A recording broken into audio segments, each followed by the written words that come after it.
بسم اللہ الرحمن الرحیم۔ اللہم صلی وسلم علی رسول النبی الکریم۔ آج سے ہم کتب بینی کا ایک نیا سلسلہ شروع کرنے والے ہیں، جس میں مختلف کتب کو ہم آڈیو ریکارڈنگ میں محفوظ کریں گے۔ اور اس کتب بینی کا آغاز ہم سب سے پہلے علامہ مناظر احسن صاحب کی لکھی ہوئی ایک کتاب، جس کا عنوان ہے حضرت ابو ذر غفاری رضی اللہ تعالی عنہ، اس سے آغاز کریں گے۔ یہ کتاب نفیس اکیڈمی کراچی سے شائع ہوئی، اور کتاب کا سر ورق نہایت نفیس ہے، وہ آپ کے ساتھ ویڈیو میں ٹیگ کر دیا جائے گا۔ مزید برآں اسٹریٹ فارورڈلی ہم کتاب کے مطالعہ کی طرف چلتے ہیں۔ حضرت ابو ذر غفاری رضی اللہ تعالیٰ عنہ۔ قبیلہ غفار کے جائے سکونت۔ مکہ مکرمہ سے کاروانی راستہ پہاڑوں کے دروں اور ریگستانی بیابانوں میں سے ہوتا ہوا شام و فلسطین کی طرف جاتا ہے، لیکن اسی شاہراہ کے کسی ایک سمت میں غفار بن ملیل بن ضمیر،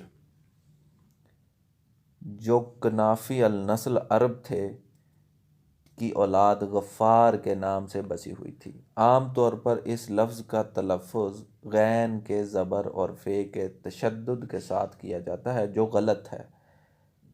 صحیح یہ ہے کہ غین کو کسرہ یعنی زیر اور فے کو بغیر تشدید کے پڑھا جائے، یعنی غفار۔ غفار غفاریوں کے اخلاق و عادات۔ قریش کے رحلت السیف کا الاف و شوق انہیں پہاڑی سڑکوں کی پشت پر پورا ہوتا تھا۔ آئے دن قریشی تاجروں، عربی ساہوکاروں کے ہزاروں اونٹ عرب کے مخصوص پیداواروں سے لدے ہوئے شام کی طرف جاتے تھے، اور وہاں سے شامی غلے اور رومی دولتوں کے انبار عرب لاتے تھے۔ خیال کیا جاتا تھا کہ جوں جوں نتینی حکومت شام میں اپنے قدم جماتی جا رہی تھی، عربی تجارت کو خاص ترقی ہوتی رہی۔ غسائنوں کی پشت پناہی میں رومی درباروں تک عرب کی بخوبی گزر ہوتی تھی۔ ان کے لیے ان ملکوں میں ہر طرح کی آسانیاں مہیا ہوتی رہیں، تاں کہ آخر زمانہ میں تو عرب تجارت سے رومی حکومت نے چونگی کا مسحول بھی اٹھا دیا تھا۔ قیاس کا متقاضا ہے کہ عرب کی ان تجارتی ترقیوں پر راستے کے قبائل و اعراب کی للچاتی ہوئی نگاہیں پڑنے لگیں، اور رفتہ رفتہ اس معاملے نے یہ صورت اختیار کی کہ غفار کے جوشیلے بہادر نوجوانوں سے نہ رہا گیا۔ پھر جیسا کہ جہالت و افلاس اور شجاعت کے مجموعی جذبات قوّا کا تقاضا ہے، غفاریوں کے ہاتھوں سے دامن صبر چھوٹ گیا۔ گزرنے والے قافلوں پر انہوں نے ڈاکہ زنی شروع کر دی، بیچارے راہگیر غریب مسافروں کو لوٹنے لگے۔ اس کے بعد یہ ناممکن تھا کہ ان کی غارت گری اسی حد تک آ کر ٹھہر جاتی۔ ہر جرم دوسرے جرم کا مقدمہ ہے، علم النفس کا ایک مشہور و مسلم قانون ہے۔ ضمیر کے خلاف جس وقت تک ایک کمزوری بھی سرزد ہو جاتی ہے تو آئندہ اب اس کا انسداد مشکل ہو جاتا ہے۔ بسا اوقات بے باکی بہت زیادہ دردناک ہوتی جاتی ہے۔ غفاریوں کو کیا معلوم تھا کہ راہزنی کے بعد انہیں ارد گرد کے قبیلوں کے ریوڑ بھی تاخت و تاراج کی دعوت دیں گے۔ حتیٰ کہ ایسا ہی ہوا۔ غفاری ڈاکوؤں کی ایک جماعت تھی جو صبح کی اندھیریوں میں اکثر قبیلوں پر چھاپے مارتی، چراگاہوں پر دھاوے کر کے ان کے اونٹوں کو ہنکا لاتی، اور کہ اگر اسی پر بس ہو جاتا تو ایک حد تک غنیمت تھا، لیکن یہ نہیں ہو سکتا تھا کہ جب عیش پرستی اور مال اندوزی کے ناپاک جذبات کا روحوں اور دلوں پر تسلط ہو جاتا ہے تو پھر انسان باقی نہیں رہتا۔ اس کے دل و دماغ پر مہر لگ جاتی ہے، پھر وہ نہ حقوق اللہ کی پرواہ کرتا ہے اور نہ خلق خدا کی زبان ملامت اسے روک سکتی ہے۔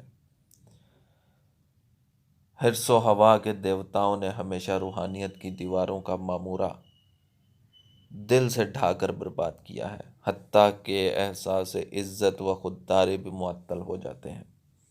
بنی آدم اپنی ہستی آپ فراموش کر بیٹھتا ہے، اسے بالکل خیال نہیں ہوتا کہ میری حرکتوں پر دنیا کیا کہے گی، خدا کو کیا جواب دوں گا۔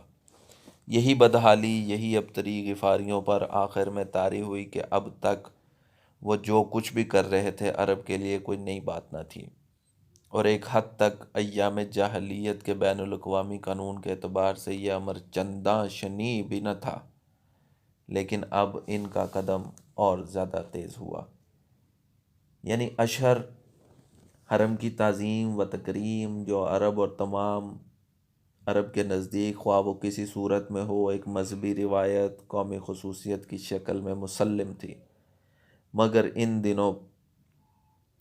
ان دنیا پرستوں نے میرے خیال میں محض اس لیے ان 4 مہینوں کے قافلے ہاتھوں سے بلا وجہ ضائع ہو جاتے ہیں، متفق ہو کر یہ قانون پاس کر لیا کہ شہر حرام کے تمام حکام و رعایات ایک بے معنی مذہبی ڈھکوسلے ہیں، جس میں وہ علاوہ قدامت پرستی کے بڑی خرابی یہ ہے کہ ایک عظیم معاشی نقصان جو کسی طرح قابل برداشت نہیں، غفاریوں کو اٹھانا پڑتا ہے، اور بہت ممکن ہے کہ محض اس عقیدہ کی وجہ سے ہماری رفاہیت قومیہ افلاس و مسکنت کا شکار ہو جائے۔